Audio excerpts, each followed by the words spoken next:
बॉलीवुड का रहमान डकैत, एक ऐसा आदमी जो ना पार्टीज में दिखता है, जिसकी कोई सोशल लाइफ नहीं, जो कि जिंदगी भर हेयर लॉस से परेशान रहा है। I think every human being कुछ हद तक अपनी मतलब प्राइवेट लाइफ को प्राइवेट रखना चाहता है। फिर भी ऑडियंस उसकी एक्टिंग देखने के लिए पागल हो जाती है। लेकिन सबसे क्रेजी पार्ट, अक्षय खन्ना कभी एक्टर बनना ही नहीं चाहते थे, और क्यों लेजेंडरी सुपरस्टार विनोद खन्ना के बेटे होने के बावजूद भी दोनों के बीच वो फादर सन बॉन्ड कभी बना ही नहीं, जिसका एकमात्र कारण अक्षय ओशो द स्पिरिचुअल गुरु को मानते हैं, और कैसे जेपी दत्ता शोले के डायरेक्टर ने अक्षय को अपने करियर का पहला ब्रेक थ्रू दिया। बट अक्षय कभी स्टारडम का भूखा नहीं था, वो सिर्फ अच्छी एक्टिंग करना चाहता था। जब तक मैं शाहरुख खान बनूंगा तब तक मैं सक्सेसफुल, मैंने सक्सेस देखा ही नहीं, स्टार बना ही नहीं। इसका प्रूफ उसने tons of cult classic movies से दिया, जैसे हंगामा, दिल चाहता है, रेस, जहां अक्षय ने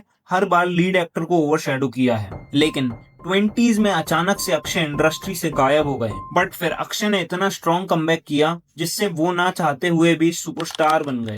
He deserves it much more and I'm so happy for him. Video में बने रहना, क्योंकि अक्षय खन्ना जैसे मिस्टीरियस मैन को समझना बहुत मुश्किल है। बढ़िया एक्टर, अच्छा है वो तो पहले से ही अच्छा एक्टर है, उसको कोई there was never a doubt about that. But वो है अपने दुनिया में रहता है, he doesn't care about you, doesn't care about anybody. 1975 में पैदा हुआ एक बच्चा जिसके घर का सरनेम ही बॉलीवुड में पावर था, विनोद खन्ना का बेटा अक्षय खन्ना।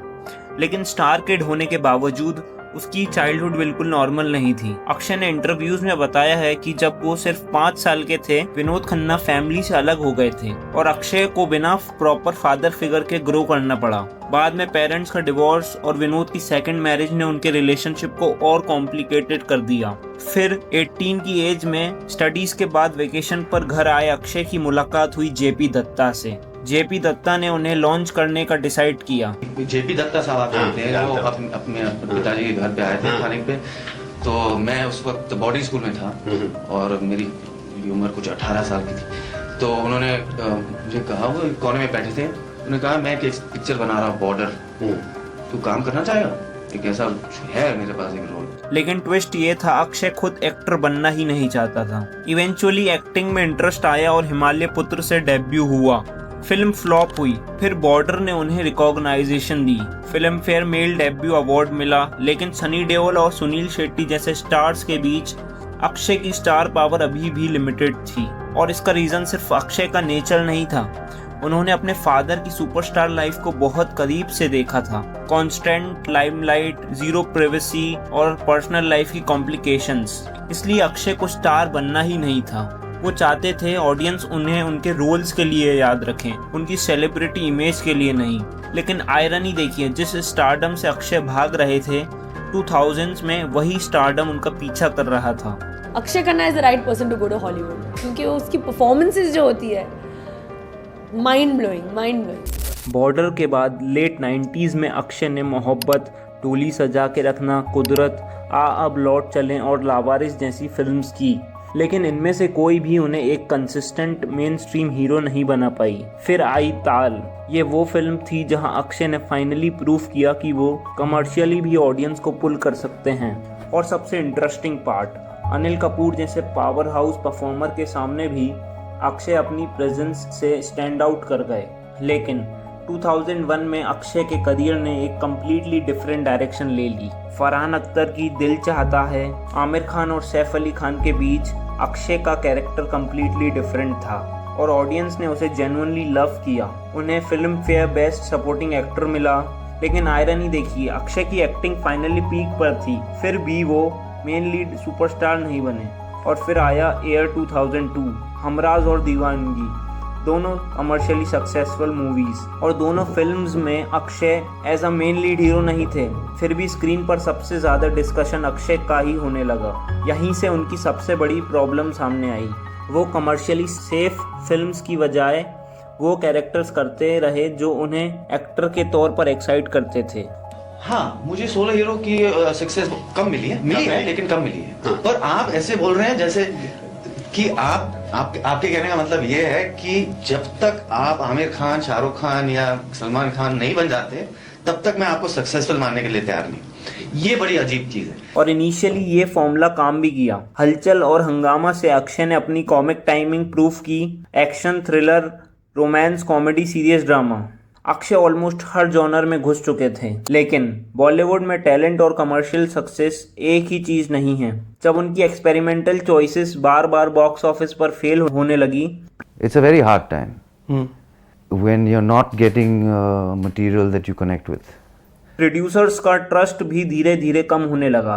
बिग रोल्स छोटे होने लगे, ऑफर्स कम होने लगे और एक वक्त का रिकॉग्नाइजेबल स्टार सडनली साल में 1-2 फिल्म्स में नजर आने लगा। फिर लेट 2000s में हेयर लॉस भी उनकी पब्लिक इमेज और स्क्रीन प्रेजेंस से जुड़ी एक मेजर प्रॉब्लम बन गया।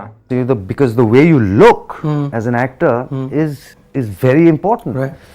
And especially this part, I mean, this is still, you can cover it up or whatever you can. Right. At 19-20, it's devastating. It's heartbreaking. 2010 आते आते अक्षय खन्ना ऑलमोस्ट कम्प्लीटली बॉलीवुड से गायब हो गए। लेकिन रीजन सिर्फ बॉक्स ऑफिस फेलियर्स नहीं था। अक्षय ने इंटरव्यूज में कहा है कि उन्हें जो रोल्स ऑफर हो रहे थे वो उन्हें एक्साइटिंग ही नहीं लगते थे, और जब रोल्स में इंटरेस्ट ही नहीं था तो अक्षय ने काम करना ही ऑलमोस्ट छोड़ दिया। Why you make your fans wait so much to see you on the screen? Long gap. I had We some. really miss you. Thank you. I had some personal issues which I had to sort out, so I couldn't work for a while. But I'm thrilled to be back with. इसी phase में उनका hair loss completely visible हो गया और industry में सवाल उठने लगे, अब ये गंजा एक्टर क्या ही कमबैक करेगा। और सच ये है कि अक्षय खुद भी उस वक्त अपने करियर के सबसे डिफिकल्ट फेज में थे। एक एक्टर जो कभी दिल चाहता है, हमराज, हंगामा और रेस जैसी फिल्म्स में ऑडियंस को सरप्राइज करता था, अब ऑलमोस्ट इनविजिबल हो चुका था। I always say, someone asked me, you didn't work for 2-3 years, Right. and what do you do? Right. And I answered them and I said, I honestly, genuinely feel this. Whether it's a person who's struggling to be an actor, Right. or that struggle is taking an unusually long time, Right. or an established actor who's not working for whatever reason. Yeah. Those periods of time, no matter how long or short, they're the hardest. Sure. It would be Akshay Khanna. I want to know where he's disappeared. Don't you think? लेकिन फिर अक्षय ने decide किया, अगर बॉलीवुड उन्हें hero के roles नहीं दे रहा तो वो हीरो बनने की कोशिश भी नहीं करेंगे। यहीं से शुरू हुई उनकी सेकंड इनिंग्स, और अक्षय को खुद भी नहीं पता था कि इस बार वो हीरो नहीं, बॉलीवुड के सबसे डेंजरस विलन्स में से एक बनने वाले हैं।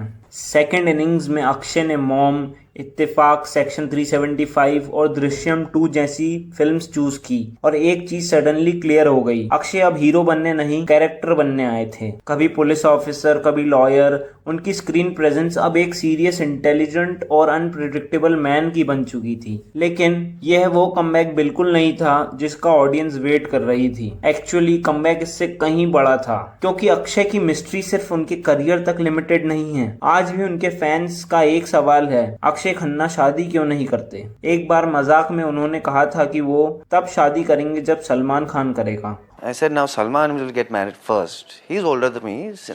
He's my colleague. He's my senior. और उनकी पर्सनल लाइफ को लेकर ऐश्वर्या राय और करिश्मा कपूर जैसे नेम्स भी उनसे लिंक किए गए। फिर आया 2025, बॉलीवुड में कमबैक का साल। एनिमल के बाद बॉबी देओल ने प्रूव कर दिया था कि एक फॉरगॉटन हीरो भी एक ही रोल से पूरी इंडस्ट्री को शॉक कर सकता है। लेकिन 51 साल की एज में अक्षय खन्ना के लिए जो होने वाला था वो शायद किसी ने इमेजिन भी नहीं किया था। साल की शुरुआत हुई छावा से, जहां अक्षय ने औरंगजेब का रोल प्ले करके ऑडियंस को जेन्युइनली सरप्राइज कर दिया। इंटरनेट पर उनके मीम्स, एडिट्स और क्लिप्स फ्लड होने लगे। लेकिन ये सिर्फ ट्रेलर था। फिर आई वो फिल्म जिसे अक्षय खुद इनिशियली रिजेक्ट करने वाले थे, नाम था धुरंधर। और रिलीज के बाद सडनली हर कॉन्वर्जेशन में एक ही नाम था, अक्षय खन्ना। रणवीर सिंह हो, संजय दत्त हो, अक्षय ने अपनी स्क्रीन प्रेजेंस से सबको ओवरशैडो कर दिया। और ऑडियंस को याद क्या रहा? रहमान डकैत। उनका डायलॉग तो जानते ही होंगे, रहमान डकैत की दी हुई मौत बड़ी कसाईनुमा होती है। एडिट और रील्स में ट्रेंड करने लगा। लेकिन फिर आया FA9LA, एक ऐसा सॉन्ग जो प्रैक्टिकली अक्षय खन्ना का कैरेक्टर एंथम बन गया।